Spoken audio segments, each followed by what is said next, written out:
प्यारे बच्चों, मैं मामून सर हाजिर हूँ फिर से आपके बीच अपनी अगली क्लास को लेकर। पिछली क्लास में जैसा कि हमने आपको रेशनल नंबर और इरेशनल नंबर के बारे में बताया था, जिसमें हमने आपको एक क्वेश्चन सॉल्व कराया था जिसमें प्रूव करना था। अब अपनी इस क्लास में लेकर हम और इरेशनल नंबर प्रूविंग वाले क्वेश्चन लेकर आए हैं, जिसको हम शुरू करते हैं और उम्मीद करते हैं कि आपको क्लास अच्छी लगेगी। आपको क्लास कैसे लगी एक कमेंट ज़रूर करके बताइएगा और क्लास को कोशिश करिएगा कि लास्ट तक ज़रूर देखिएगा। तो शुरू करते हैं अपने हम इस क्लास का पहला क्वेश्चन लेकर। पहला क्वेश्चन हमारे पास है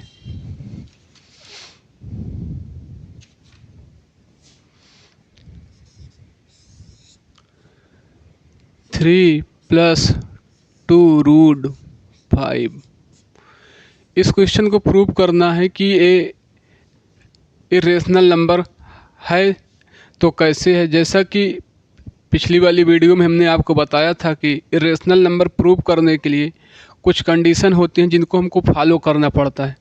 पहली कंडीशन ये है कि हम उस नंबर को रेशनल नंबर मानेंगे, मतलब अपनी बात को जो मानेंगे बात लास्ट में वो बात जाकर हमारी ट्रू के बजाय फॉल्स यानी जो सही माने थे कि हम रेशनल नंबर मांगे, लेकिन लास्ट में जाकर ये बात ना हो कि रेशनल नंबर नहीं, तो इससे हमको कंक्लूजन निकलता है कि ये इरेशनल नंबर होगा। जैसा कि इस क्वेश्चन में है, तो हम शुरू करते हैं। Let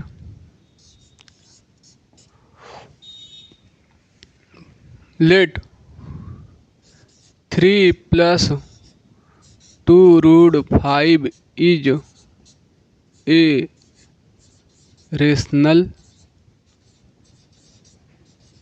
number. A English medium वाले बच्चों के लिए, हिंदी मीडियम वाले बच्चे मतलब समझे कि माना हमने 3+2√5 को एक परमेय संख्या माना है। अब इस परमेय संख्या को मानने के बाद हम शुरू करते हैं, आगे लिखते हैं कि नाउ 3+2√5 इक्वल a/b। परमेय संख्या में जैसे अब कि हमने बताया था कि परमेय संख्या a/b के रूप में होती है, b = 0 होता है। और इसमें जो होता है, इसमें a और b को प्राइम माना जाता है। तो 3+2√5 इक्वल a/b वेयर मतलब जहाँ a b इज को प्राइम नंबर। जहाँ a और b को प्राइम नंबर हैं, हम लिखते हैं 3+2√5 इक्वल a/b। अब करेंगे क्या कि 3 जो इधर है ये पॉजिटिव में है, इसको इक्वल के उस पार ले जाएंगे, यानी बॉर्डर उस पार जाएगा तो प्लस में उधर जाएगा तो इसका सिंबल चेंज होगा, ये क्या हो जाएगा नेगेटिव में। 2√5 इक्वल हो जाएगा a/b, प्लस में उधर जाएगा -3।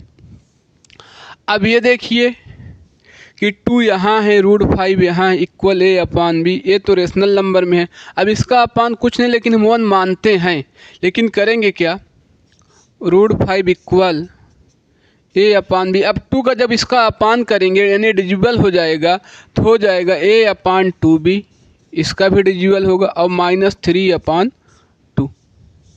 अब आप देखिए कि जो ये नंबर आए हैं a/2b -3/2, अगर इनको हम सॉल्व करेंगे तो जिस तरह से आपको यहाँ रेशनल नंबर दिख रहा है और ये भी रेशनल नंबर दिख रहा है, इनका सॉल्यूशन भी एक रेशनल नंबर होगा।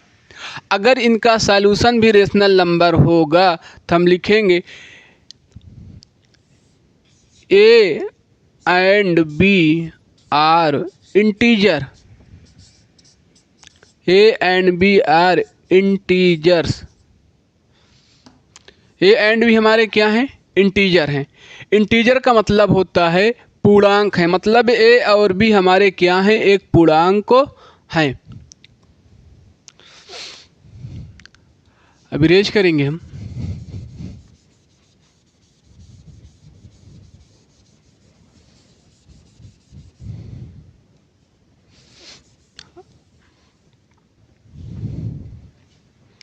ए एंड बी हमारे क्या हैं, इंटीजर हैं। आपको हमने इस तरह समझाया कि ए एंड बी हमारे क्या बन गए, इंटीजर। अगर इनका सॉल्यूशन भी रेशनल नंबर होगा। अब आपको पिछली वीडियो में हमने बताया था कि रूट 5 रेशनल नंबर नहीं है, ए इरेशनल नंबर है।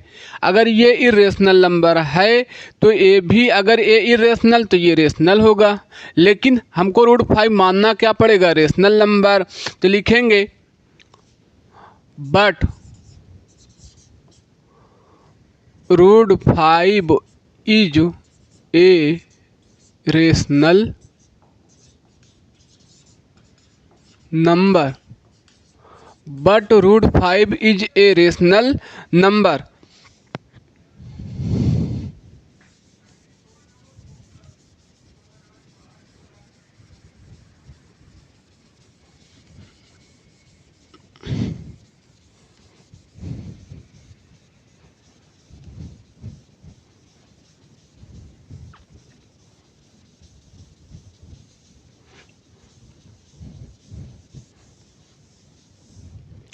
अगर रूट 5 ए रेशनल नंबर है, लेकिन हमारा अजम्पशन क्या कहता है, जैसा कि आपको हमने पिछली वीडियो में बताया था कि रूट 5 एक रेशनल नंबर नहीं है, ए तो इरेशनल नंबर है। तो इस बेस पर हम कह सकते हैं दिस शोज, मतलब यह हमें दर्शाता है, दिस शोज यह हमें दिखाता है, this shows that our 3 + 2 root 5 is incorrect. Incorrect मतलब क्या है कि अगर ये रेशनल नंबर, हमने जैसे आपको दिखाया था कि रूट 5 इक्वल क्या आया था, a/2b - 3/2। अगर इसका सॉल्यूशन रेशनल आएगा तो इसके इक्वल तो ये भी है, ये दोनों इक्वल होंगे। अगर ये दोनों इक्वल होंगे, ये रेशनल होगा, तो आप जानते हो रूट 5 रेशनल है ही नहीं, तो ये क्या है, irrational. Rational equal is irrational, लेकिन दोनों को रेशनल होना चाहिए। जब दोनों रेशनल नहीं है तो हमारे क्या हो जाएंगे, इरेशनल हो जाएंगे।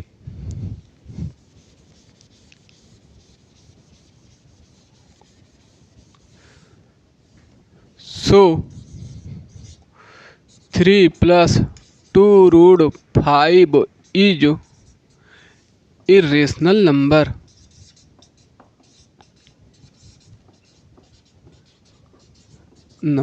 Irrational number. अब बच्चों एक बार, ये तो इंग्लिश मीडियम वाले बच्चों के लिए है, थोड़ा हम हिंदी मीडियम वाले बच्चों को एक बार फिर से समझा दें आसान तरीकों में। बच्चों ज़्यादा सेंटेंस को बढ़ा कर नहीं लिखते, इसलिए क्योंकि हमारा मेन पर्पज ये है कि आपको कॉन्सेप्ट समझ में आए। सेंटेंस की ज़्यादा लिखने की ज़रूरत कम से कम कोशिश करते हैं कि क्वेश्चन ज़्यादा सॉल्यूशन बड़ा ना हो जाए, इसलिए कोशिश करते हैं कि जो सेंटेंस हो शॉर्ट फॉर्म में लिखा जाए, शॉर्ट टर्म में लिखा जाए। तो आप ये मत सोचिएगा कि शॉर्ट हो जा रहा है, उम्मीद करिएगा कि आपको ज़्यादा से ज़्यादा कॉन्सेप्ट क्लियर हो। ये मत हमको उम्मीद करना है, हमको ये कोशिश करना है कि हमारा कॉन्सेप्ट क्लियर रहे बस।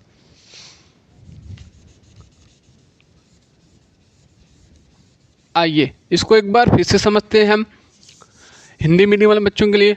हमने माना 3 + 2 रूट 5 एक परिमेय संख्या है, परिमेय संख्या है। अगर हमने 3 + 2 रूट 5 को एक परिमेय संख्या माना, एक रेशनल नंबर माना है, तो रेशनल नंबर में होता क्या है कि वो a/b के रूप में लिखे जाते हैं, जहां b 0 नहीं होता। रेशनल और इरेशनल की कन्फ्यूजन हमने पिछली वीडियो में कोशिश किया था दूर करने के लिए। अगर आपको यहाँ ना समझ में आए तो एक बार जाकर फिर से पिछली वीडियो को आप ज़रूर देखिएगा। अब देखिए 3 + 2 रूट 5 को हमने क्या माना है, एक परिमेय संख्या माना है। तो लिखेंगे 3 + 2 रूट 5 इक्वल किसके होंगे, a/b के, क्योंकि रेशनल यानी परिमेय संख्या a/b की होती, बराबर होती है, b is equal not zero, b zero नहीं होना चाहिए। दूसरा a और b हमारे क्या होंगे, a और b क्या होंगे, को प्राइम। को प्राइम का मतलब होता है सअभाज्य संख्या। सअभाज्य का मतलब, को प्राइम का मतलब ये होता है कि जिनके बीच केवल एक ही कॉमन फैक्टर निकले, केवल एक हो। केवल कितना कॉमन फैक्टर हो, एक कॉमन फैक्टर हो।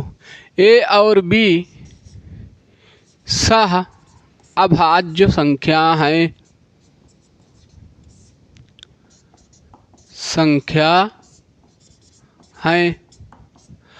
अब देखिए 3 + 2√5 इक्वल हमने a अपान b लिखा। अब भैया जब 3 पॉजिटिव में है यानी प्लस में है, बराबर के उस पार जाएगा तो उसका चिन्ह बदल जाएगा। 3 प्लस में है उस पार जाएगा तो माइनस में होगा। तो 2√5 बराबर क्या हो जाएगा, a अपान b माइनस 3। अब 2 यहाँ पर है, 2 को इसका बटा करेंगे यानी इससे भाग करेंगे तो √5 बराबर क्या हो जाएगा, 3 a बटा b माइनस 3। अब 2 इसका भी बटा होगा तो इसका भी बटा होगा।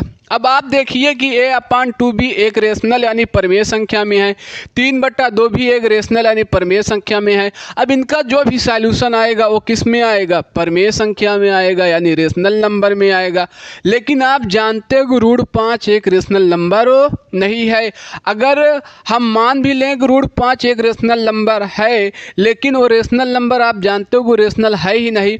ये रेशनल में हो गया, ये इरेशनल में हमारा आ जाएगा। अगर रेशनल और इरेशनल होना क्या चाहिए, दोनों को बराबर होना चाहिए। अगर दोनों बराबर नहीं हैं तो कंडीशन 1 यानी समीकरण हमारा 1 और 2 का देखकर हम कह सकते हैं कि ये पूरी संख्या 3 + 2√5 हमारी क्या है, अपरिमेय संख्या है यानी क्या है, इरेशनल नंबर है। उम्मीद करते हैं क्वेश्चन आपको समझ में आया होगा। अगर कोई भी आपको इसमें कन्फ्यूजन है तो आप कमेंट में ज़रूर करके बताइएगा। अब इसी पर चलते हैं एक दूसरा क्वेश्चन लेकर।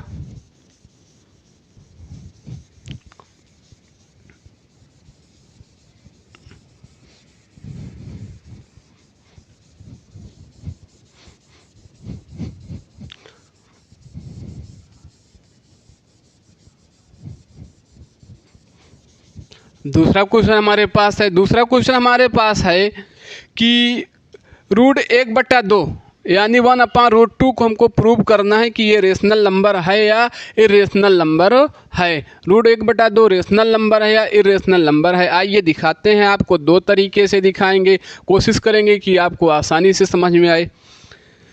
दूसरा क्वेश्चन हमारा है √1/2 1/2। अब 1/√2 आप तो जान रहे हो कि ये अपरिमेय संख्या यानी इरेशनल नंबर है, लेकिन हमको प्रूव करके दिखाना होगा कि ये अपरिमेय संख्या कैसे है। तो अपरिमेय संख्या प्रूव करने के लिए करते क्या है, हम इसको अपरिमेय प्रूव करने के लिए हमको परिमेय संख्या यानी रेशनल नंबर मानना पड़ेगा। और रेशनल नंबर की कंडीशन अगर लास्ट में जाकर ये फॉलो नहीं करता, जो उसकी शर्तें हैं परिमेय संख्या होने की, उस कंडीशन को फॉलो नहीं करता तो ये रेशनल नंबर नहीं होगा। और आप जानते हो कि जो रेशनल नंबर नहीं होंगे बचेंगे तो क्या होंगे, इरेशनल यानी अपरिमेय संख्या होंगी। शुरू करते हैं हम। 1/√2 इक्वल मानेंगे a अपान b। आप जानते हो कि जहाँ b नॉट इक्वल 0 यानी b के बराबर 0 नहीं होना चाहिए, तो b के बराबर 0 नहीं होगा। दूसरा एक क्या होगा कि a एंड b को प्राइम का मतलब अभी बताया आपको हमने कि सह-अभाज्य संख्या को प्राइम नंबर होंगे। अब लिखेंगे कैसे हम इसको, आइए देखते हैं। 1/√2 इक्वल लिखेंगे a अपान b। अगर b का मल्टीप्लाई यहाँ कर दें, हम b का मल्टीप्लाई यहाँ कर दें, √2 का मल्टीप्लाई यहाँ कर दें तो b बराबर क्या होगा, a√2 हो गया। अब करेंगे क्या, बोथ साइड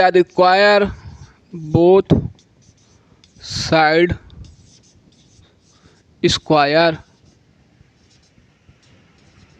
यानी दोनों तरफ वर्ग करेंगे। वर्ग करने के बाद देखिए क्या होता है, बी का होल स्क्वायर इक्वल ए रूट 2 का होल स्क्वायर। बी का होल स्क्वायर मतलब बी स्क्वायर। अब बच्चों देखो, इसका ए का स्क्वायर करोगे तो ए स्क्वायर। रूट 2 किसी भी रूट संख्या यानी वर्गमूल संख्या का अगर वर्ग किया जाता है तो उसका रूट का चिन्ह यानी वर्गमूल का चिन्ह हट जाता है। तो यहाँ पर क्या हो जाएगा, मल्टीप्लाई 2। अब 2 मल्टीप्लाई में रहेगा, यहाँ आपके बीच कोई सिंबल नहीं दिख रहा है, लेकिन आप समझिए कि जहाँ पर दो अलजेब्रिक यानी एक नंबर हो और दूसरा अलजेब्रिक सिंबल हो तो वहाँ पर क्या होता है कि उनके बीच हमेशा मल्टीप्लाई का सिंबल माना जाता है। मतलब एक समझिए कि चर और अचर संख्या के बीच में जैसे कहीं पर लिखा हो 2x, अब इनके बीच में कोई सिंबल नहीं है तो इनके बीच में हमेशा मल्टीप्लाई का सिंबल माना जाता है। तो इसी तरह आपको देखिए यहाँ पर a और रूट 2 के बीच में कोई सिंबल नहीं दिख रहा था, हम मल्टीप्लाई को मानेंगे। अब 2 इसका बटा हो जाएगा यानी डिवाइडेड कर देगा, बी स्क्वायर अपान 2 स्क्वायर ए स्क्वायर। अब आप देख रहे हैं कि बी स्क्वायर को 2 डिवाइड कर दे रहा है। अगर वो बी स्क्वायर को 2 डिवाइड कर दे रहा है तो बी को भी डिवाइड कर देगा। तो लिखेंगे B square is divisible by 2, then B is also divisible by 2। अगर बी स्क्वायर 2 से डिवाइड है तो बी भी 2 से डिवाइड हो जाएगा। अब आगे चलते हैं।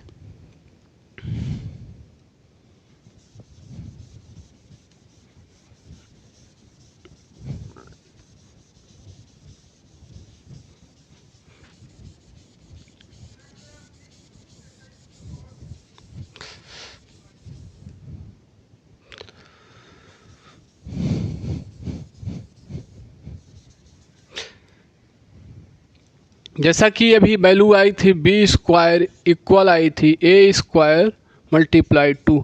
अब यहाँ पर हम करेंगे क्या, बी की वैल्यू कुछ और मानेंगे, बी इक्वल मानेंगे 2c।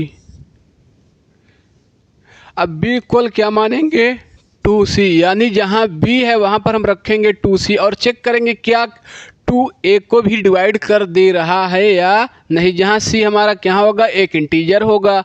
अब देखिए 2c का होल स्क्वायर ए स्क्वायर मल्टीप्लाई 2, 2 का स्क्वायर 4, c का स्क्वायर c स्क्वायर ए स्क्वायर मल्टीप्लाई 2। अब 4 यहाँ है, 4 इसका अपान होगा यानी बटा होगा, तो c स्क्वायर क्या होगा ए स्क्वायर मल्टीप्लाई 2 अपान 4। 2 से 4 कटेगा, 2 1 जा 2, 2 2 जा 4, तो c स्क्वायर इक्वल क्या हो जाएगा हमारा ए स्क्वायर अपान 2। अब देखिए अभी आया था, आपने देखा था कि बी स्क्वायर अपान 2 इक्वल ए स्क्वायर। यहाँ b को 2 डिवाइड कर रहा था और यहाँ 2 भी a को डिवाइड कर रहा है, यानी दोनों जो हमने को प्राइम नंबर माना था a और b, वो दोनों 1 के अलावा यानी 1 के अतिरिक्त और दूसरे नंबर से भी डिवाइड हो रहे हैं। मतलब एक के अलावा इनके दूसरे कॉमन फैक्टर यानी इनके गुणनखंड बन रहे हैं। आप देखिए कि ए स्क्वायर 2 से भी विभाजित हो रहा है और बी स्क्वायर भी 2 से विभाजित हो रहा है। तो इस तरह से हम कह सकते हैं कि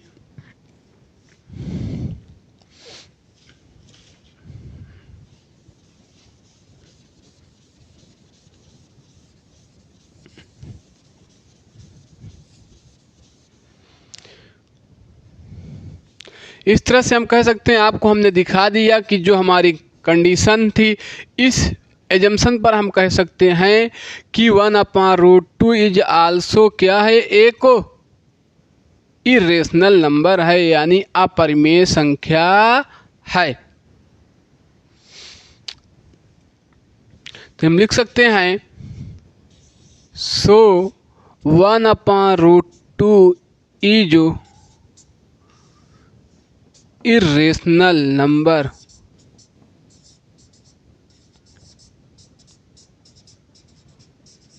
इरेशनल नंबर।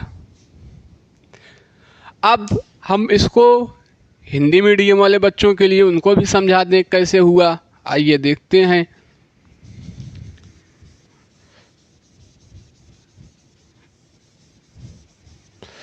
बच्चों सेंटेंस ज़्यादा हम इसलिए नहीं लिखते कि क्वेश्चन आपको लॉन्ग दिखेगा। हमको क्लियर ये होना चाहिए कि हमको कॉन्सेप्ट क्लियर हो। ज़रूरी बात यह है कि हमको जो भी क्वेश्चन हो उसका कॉन्सेप्ट पता हो। सेंटेंस ज़्यादा लॉन्ग लिखने से या शॉर्ट लिखने से कोई फ़र्क नहीं पड़ता, लेकिन कोशिश करेंगे कि ज़्यादातर सेंटेंस को शॉर्ट में ही लिखा जाए ताकि आपको कॉन्सेप्ट क्लियर करना है। तो आइए चलते हैं आगे।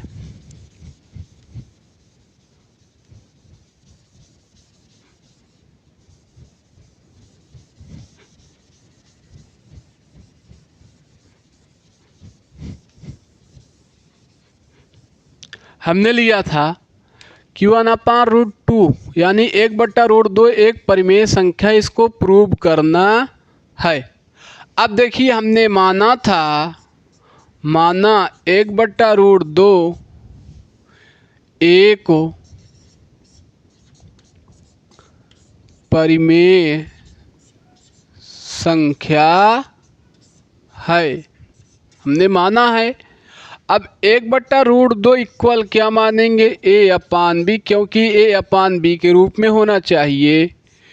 B इज नॉट इक्वल यानी B 0 के बराबर नहीं होना चाहिए। दूसरा A और B एक सहअभाज्य संख्या होंगी। सहअभाज्य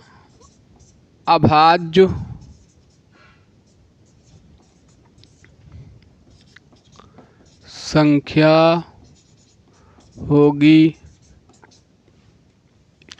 अब देखिए बच्चों, B का 1/√2 इक्वल A/B जब लिखेंगे तो B को हम यहाँ मल्टीप्लाई कर देंगे, यानी B का गुणा 1 के साथ होगा तो B हो जाएगा।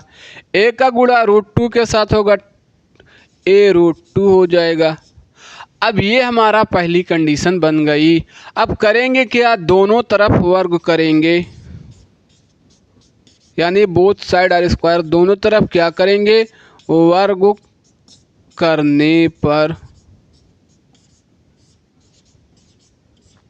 दोनों तरफ क्या करने पर? वर्ग करने पर B का होल स्क्वायर इक्वल A√2 का होल स्क्वायर। अब B का स्क्वायर मतलब B स्क्वायर, A√2 मतलब A का स्क्वायर, √2 का स्क्वायर करेंगे तो 2 होगा। इन दोनों के बीच कोई सिंबल नहीं है, मल्टीप्लाई लगेगा। अब लिखेंगे क्या हम?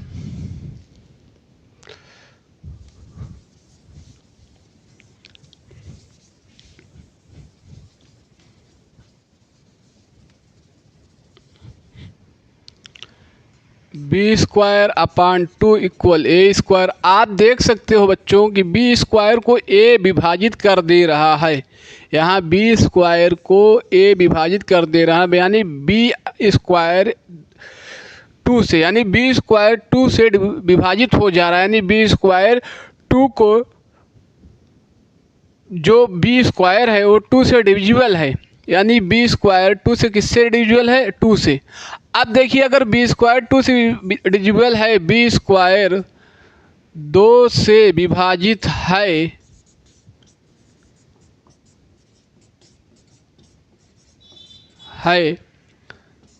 तो B भी 2 से विभाजित होगा।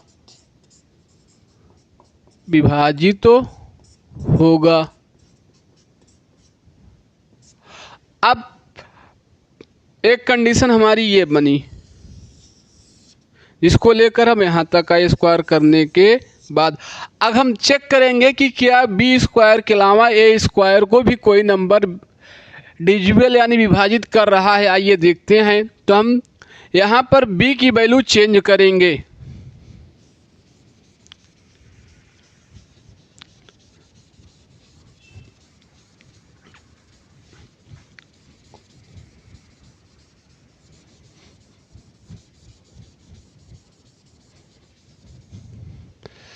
B की वैल्यू चेंज करेंगे। B बराबर रखेंगे 2C, जहाँ C हमारा एक पूर्णांक होगा यानी इंटीजर माना जाएगा। सम इंटीजर है, एक इंटीजर के रूप में रखेंगे। आइए देखिए अब यहाँ देखिए क्या लिया था हमने, बी स्क्वायर ए स्क्वायर मल्टीप्लाई 2। अब b की वैल्यू हम क्या रखेंगे, 2c रखेंगे, तो 2c का होल स्क्वायर होगा इक्वल क्या होगा, ए स्क्वायर मल्टीप्लाई 2, 2 का स्क्वायर 4, c का स्क्वायर c स्क्वायर, a का स्क्वायर a स्क्वायर मल्टीप्लाई 2। अब देखिए 4 यहाँ पर है, a डिवाइडेड में जाएगा यानी बटे में जाएगा यानी अपान में जाएगा, तो सी स्क्वायर इक्वल क्या हो जाएगा, ए स्क्वायर मल्टीप्लाई 2 अपान 4। 2 से 4 को कट करिए, 2 1 जा 2, 2 2 जा 4, तो आप देख सकते हो बचा क्या, ए स्क्वायर का मल्टीप्लाई 1 से होगा तो ए स्क्वायर अपान में कितना बचा 2। अब जिस तरह बी स्क्वायर को 2 डिवाइड कर रहा था उसी तरह आप देखिए कि ए स्क्वायर को भी 2 डिवाइड कर दे रहा है। लेकिन शुरू में हमने ए और बी को माना क्या था, एक को प्राइम नंबर यानी सहअभाज्य संख्या माना था। सहअभाज्य संख्या के बारे में हमने बताया कि सहअभाज्य संख्या उसे कहते हैं जिनके ग्रुप यानी जिनके समूह में केवल एक ही कॉमन फैक्टर हो। केवल कौन कॉमन फैक्टर हो सकता है, एक हो सकता है यानी 1 हो सकता है। लेकिन आप देखिए कि अगर ए स्क्वायर को 2 डिवाइड कर दे रहा है तो ए को भी डिवाइड कर देगा, बी स्क्वायर को 2 डिवाइड कर रहा था तो बी को भी डिवाइड कर देगा, यानी ए और बी दूसरे नंबर से भी डिविजिबल हैं, विभाजित हो रहे हैं। अगर ए और बी डिविजिबल हैं, विभाजित हो रहे हैं, तो हमारा नंबर रेशनल नंबर नहीं होगा, यानी ये परिमेय संख्या नहीं होगा। तो इस तथ्य के आधार पर, इस एक्सटेंशन के आधार पर बी कैन से हम कह सकते हैं 1/√2 is not a rational number. अगर रेशनल नंबर नहीं है तो 1/√2 इज ए इरेशनल नंबर। तो 1/√2 क्या होगा, एक परिमेय संख्या नहीं होगा, बल्कि कौन संख्या होगा 1/√2, 1/√2 एक अपरिमेय संख्या होगा। तो उम्मीद करते हैं कि आपको क्लास अच्छी लगी होगी और आपसे गुजारिश ये है कि आप क्लास को ज़्यादा से ज़्यादा लास्ट तक ज़रूर देखें और आप देखकर बताएं कि आपको कहाँ पर कैसी कन्फ्यूजन आ रही है। हो सकता है आपको हमारी बातें थोड़ा बहुत कम समझ में आ रही हो, क्योंकि हमारा आपका लगाव पहले से नहीं था। अब धीरे धीरे जब रिलेशन बनेगी यानी संबंध बनेंगे तो चीज़ें धीरे धीरे समझ में आएंगी। उम्मीद करते हैं प्यारे बच्चों आपको ज़रूर समझ में आएगी और आप जिस तरीके से कहेंगे, जिस रूल के साथ कहेंगे, जिस नियम के साथ, जिस मेथड के साथ कहेंगे, हम कोशिश करेंगे उस मेथड के साथ, उस तरीके के साथ, उस रूल के साथ हम हाजिर हों और इजी से इजी तरीके, इजी से इजी नियम के साथ, इजी से इजी रूल के साथ और आसान से आसान वर्ड यानी आसान से आसान शब्दों के साथ हम कोशिश करेंगे कि आपको मैथ का सॉल्यूशन हम ज़रूर देंगे। और आपसे गुजारिश ये है कि क्लास को ज़्यादा से ज़्यादा शेयर करिए, लाइक करिए और अपने आसपास जो भी स्टूडेंट हो उनके पास ज़रूर भेजिए और चैनल को ज़्यादा से ज़्यादा सब्सक्राइब करने की कोशिश करिए। आप सभी बच्चों का बहुत बहुत शुक्रिया।